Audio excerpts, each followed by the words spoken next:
really honored. Sous le ciel gris des Ardennes, la pluie tombait sans relâche, lourde et glaciale. Le rugissement des moteurs résonnait à travers la brume humide, tel le cri de jeunes âmes défiant la peur.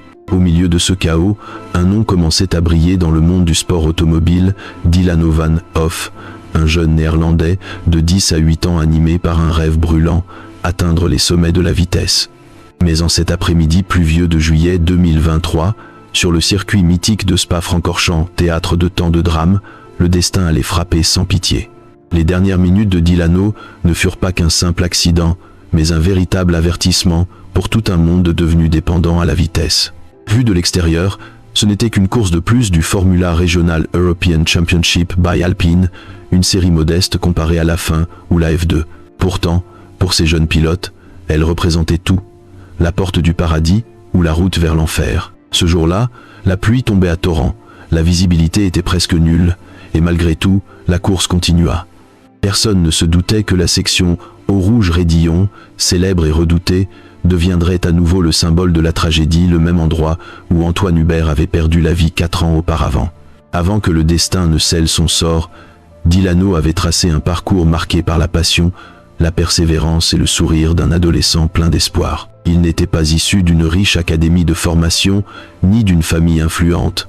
Il croyait simplement, avec une force rare, en la puissance de la vitesse. Tout avait commencé par hasard.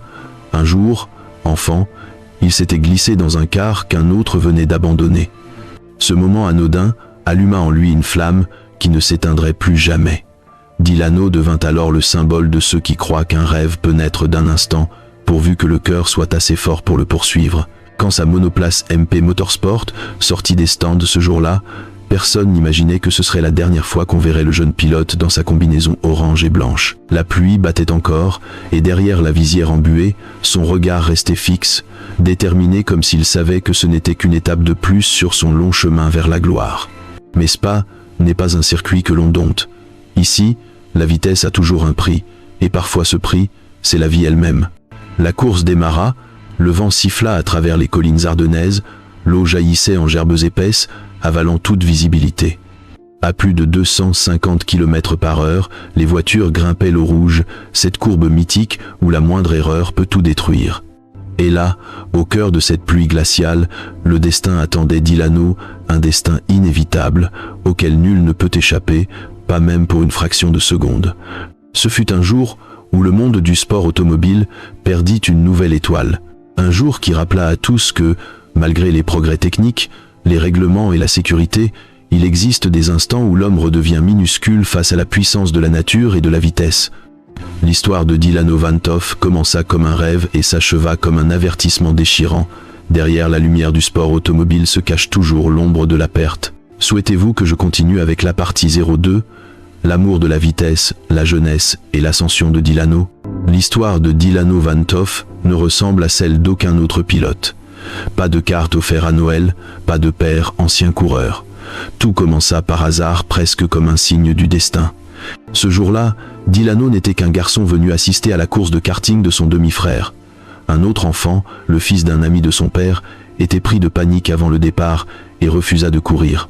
Quand il quitta le car, Dilano leva les yeux vers son père et dit « Papa, laisse-moi essayer ».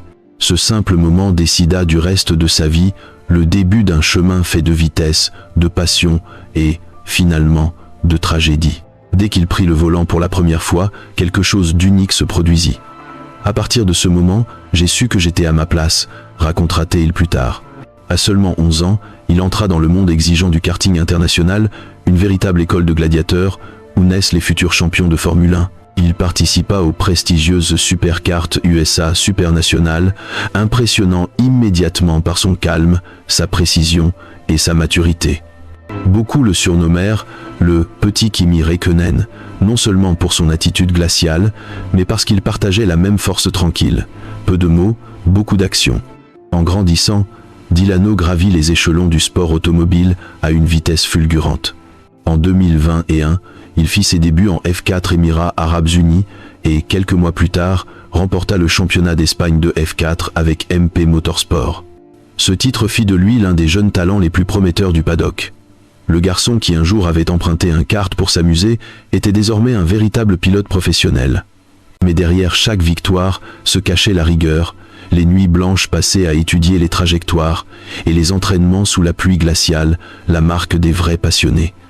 En 2022, il poursuivit sa carrière en Formula Regional European Championship by Alpine, FRECA, l'antichambre directe de la Formule 3. Une blessure à l'épaule le força à faire une pause, mais il revint plus fort que jamais, décrochant la 3e place à Barcelone. Pour ses coéquipiers, Dilano était le calme incarné, un jeune homme concentré et fiable, connu pour sa phrase favorite à la radio, « Laissez-moi faire la cuisine », sa manière à lui de dire « Je gère, faites-moi confiance ». La saison 2023 débuta sous les meilleurs auspices. À Imola puis à Hungaroring, il marqua des points et montra une constance remarquable. Le rendez-vous suivant, Spa-Francorchamps. Pour lui, cette piste n'était pas qu'un tracé, mais un mythe, un temple du courage et du talent, une route sinueuse où chaque virage est une promesse, mais aussi un danger. Spa représentait pour Dilano bien plus qu'une course. C'était la chance de prouver qu'il n'était pas seulement une étoile montante, mais un véritable pilote, prêt pour les plus hauts niveaux.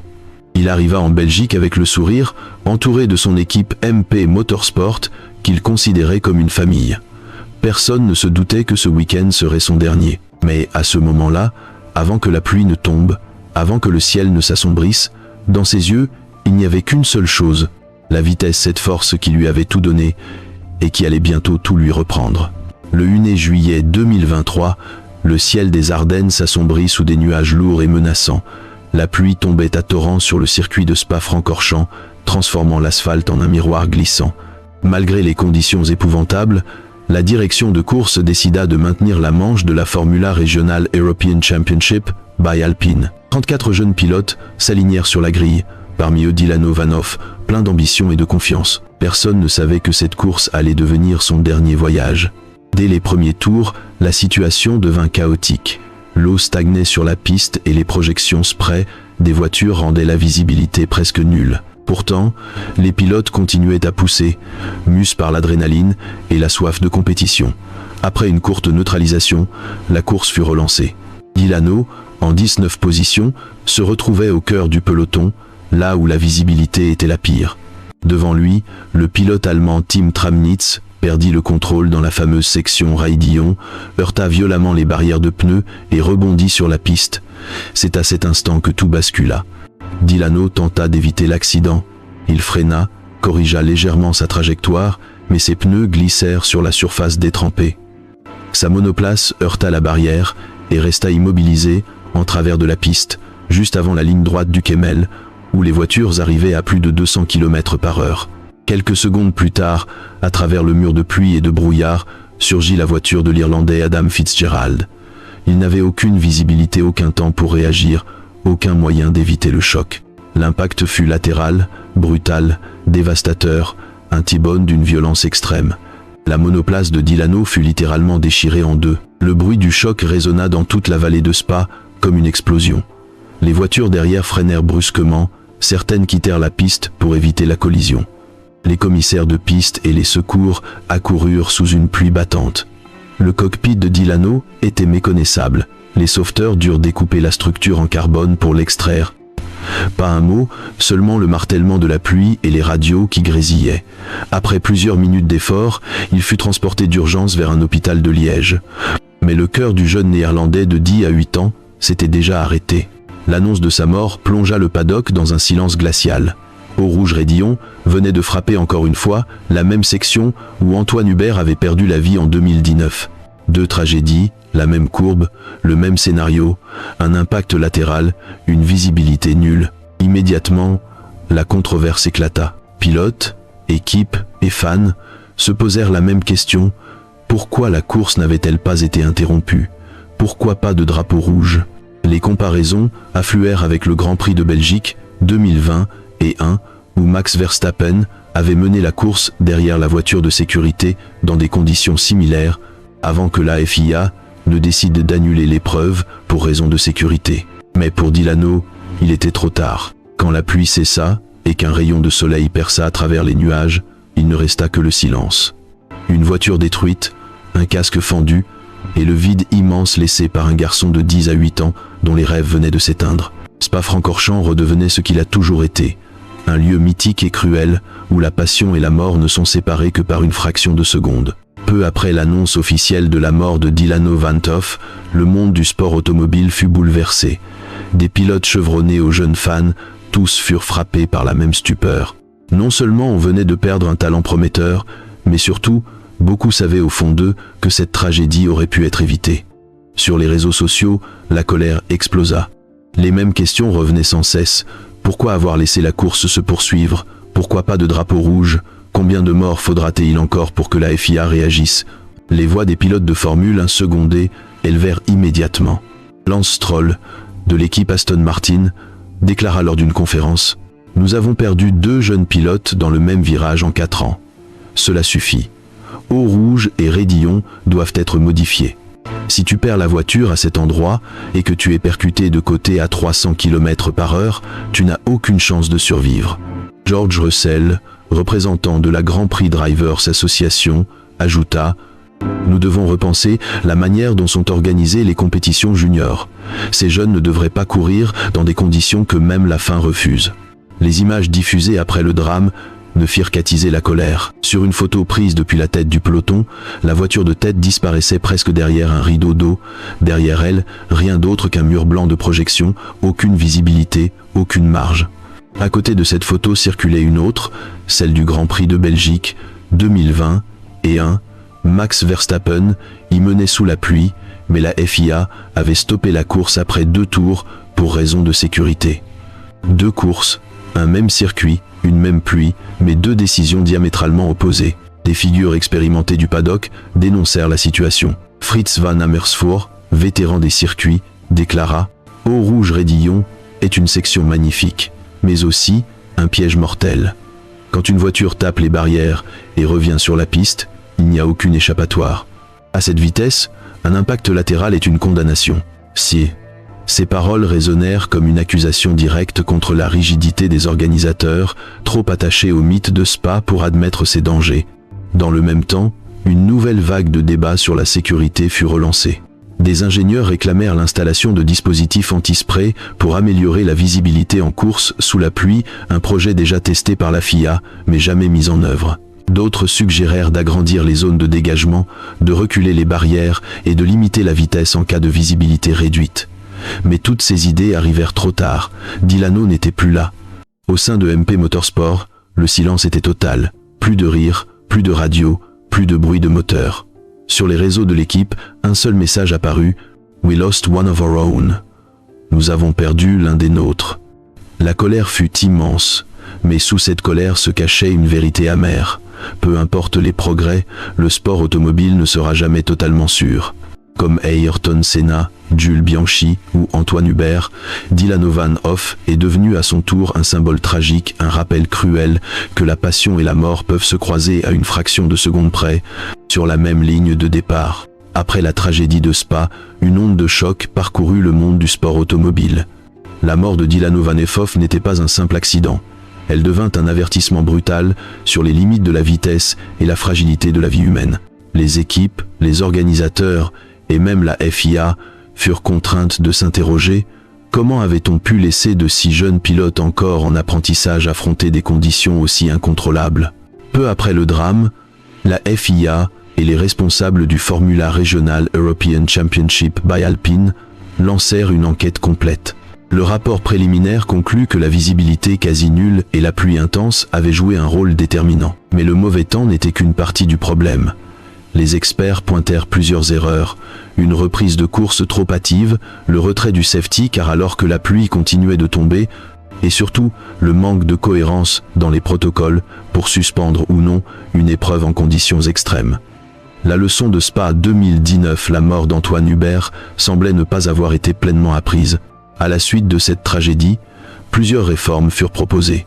Les ingénieurs travaillèrent sur un système anti-spray destiné à réduire les projections d'eau et à améliorer la visibilité sous la pluie. Des voix s'élevèrent pour demander l'agrandissement des zones de dégagement à raidillon, la reconstruction des barrières SAFER afin d'absorber davantage l'énergie des impacts et l'instauration d'un système d'alerte électronique intégré au volant, permettant d'avertir instantanément les pilotes d'un accident en amont, même en cas de visibilité nulle. Mais toutes ces avancées arrivèrent trop tard. Delano n'était plus là. Et dans le cœur des fans, une question persistait. Avons-nous vraiment tiré les leçons de ces drames ? Pour ceux qui avaient connu Delano, la perte prit un visage concret. Aux Pays-Bas, une cérémonie d'hommage eut lieu sur le circuit de Zandvoort. Le drapeau de MP Motorsport recouvrait sa monoplace, entouré de bougies et de fleurs blanches. Max Verstappen, son compatriote et idole nationale, écrivit « Je ne le connaissais pas personnellement, mais je connais le rêve qu'il poursuivait, parce que ce fut aussi le mien. » Ses amis et coéquipiers se rappellent encore sa phrase fétiche à la radio « Let me do the cooking », « Laissez-moi m'en occuper », une manière à lui d'affirmer son calme, sa confiance et son courage. À 8 ans, il croyait pouvoir maîtriser chaque virage, chaque défi, sans peur ni hésitation. Mais Spa a prouvé que même les plus forts ne peuvent tout contrôler. Dans le monde de la vitesse, la frontière entre la passion et le destin est d'une minceur effrayante. Delano est parti, mais son nom demeure non pas seulement comme symbole de douleur, mais comme celui du courage et du rêve d'une génération entière. Aujourd'hui, chaque fois que la pluie tombe sur Spa, on se souvient de lui, de ce visage juvénile derrière la visière, de ce regard déterminé et lumineux. Delano Vanthof n'est pas mort en vain. Il vit encore dans la mémoire de ceux qui aiment la course, comme une flamme qui rappelle à tous que la vitesse peut tuer, mais la passion véritable rend immortel. 1 an après l'accident, le nom de Delano Van Eekhoff résonne encore sur toutes les pistes du monde. Non plus seulement comme celui d'une tragédie, mais comme le symbole du courage et de la passion d'une génération entière. À Spa, là où il a perdu la vie, une petite plaque a été installée près de la sortie du virage de Raidillon. On peut y lire « In memory of Delano, drive brave, drive safe ». En mémoire de Delano, conduise avec courage, mais avec prudence. Quelques mots simples, mais porteurs d'un sens immense. Le monde du sport automobile, bien qu'il demeure dangereux, a commencé à changer. La FIA a officiellement relancé le projet de dispositif anti-spray destiné à réduire les projections d'eau et à améliorer la visibilité sous la pluie, un système laissé de côté depuis des années. De nouvelles règles ont été adoptées. Plus de redémarrage lorsque la visibilité est inférieure au seuil de sécurité. Chaque reprise de course doit désormais être validée conjointement par la direction de course, le service médical et les représentants des pilotes. Les jeunes talents sont désormais formés plus sérieusement à la conduite sous la pluie et chacun d'eux sait qu'aucune victoire ne mérite la perte d'une vie. Chez MP Motorsport, la vie continue, mais rien n'est plus pareil. À chaque week-end de course, le casque orange et blanc de Delano repose à sa place d'honneur dans le garage, comme un rappel silencieux que, derrière le vacarme des moteurs, ce sont les êtres humains qui comptent le plus. Les jeunes pilotes du team le répètent souvent, nous courons pour lui. Chaque tour est un hommage à Delano. Aux Pays-Bas, il est devenu à la fois une fierté nationale et une blessure collective. Chaque année, sur le circuit de Zandvoort, on organise une épreuve commémorative appelée The Delano Run, qui rassemble des centaines de jeunes pilotes venus de toute l'Europe. Pas de classement, pas de trophée, seulement la passion. Sur chaque voiture figure un logo déstylisé, symbole de l'énergie et du rêve que Delano a laissé derrière lui. Ses parents vivent toujours à Dordrecht, dans la maison où tout a commencé. Il garde précieusement ses combinaisons, ses gants et la photo de son premier trophée de champion de F4 Espagne 2020 et 1. Dans une rare interview, sa mère confia « Nous ne voulons pas que les gens se souviennent de notre fils avec peur, qu'ils se souviennent de lui à travers son rêve, parce qu'il l'a vécu pleinement. Et c'est peu, être cela, le véritable héritage de Delano Van Eekhoff, la dévotion totale à sa passion. Il n'était pas le premier à mourir sur un circuit, et il ne sera malheureusement pas le dernier. Mais son histoire a forcé le monde à réfléchir. La vitesse n'est pas seulement une course contre le temps, c'est aussi un dialogue entre l'homme et ses limites. Aujourd'hui, chaque fois que la pluie tombe sur Spa et glisse le long de la pente rouge, on murmure son nom, Delano, comme une prière. Car là où il est tombé, il ne reste pas que la douleur, il y a aussi la lumière du courage. Et parfois, dans le souffle du vent qui traverse les collines, on croit entendre ces mots familiers « Let me do the cooking ». Ces mots, désormais, sont devenus une légende.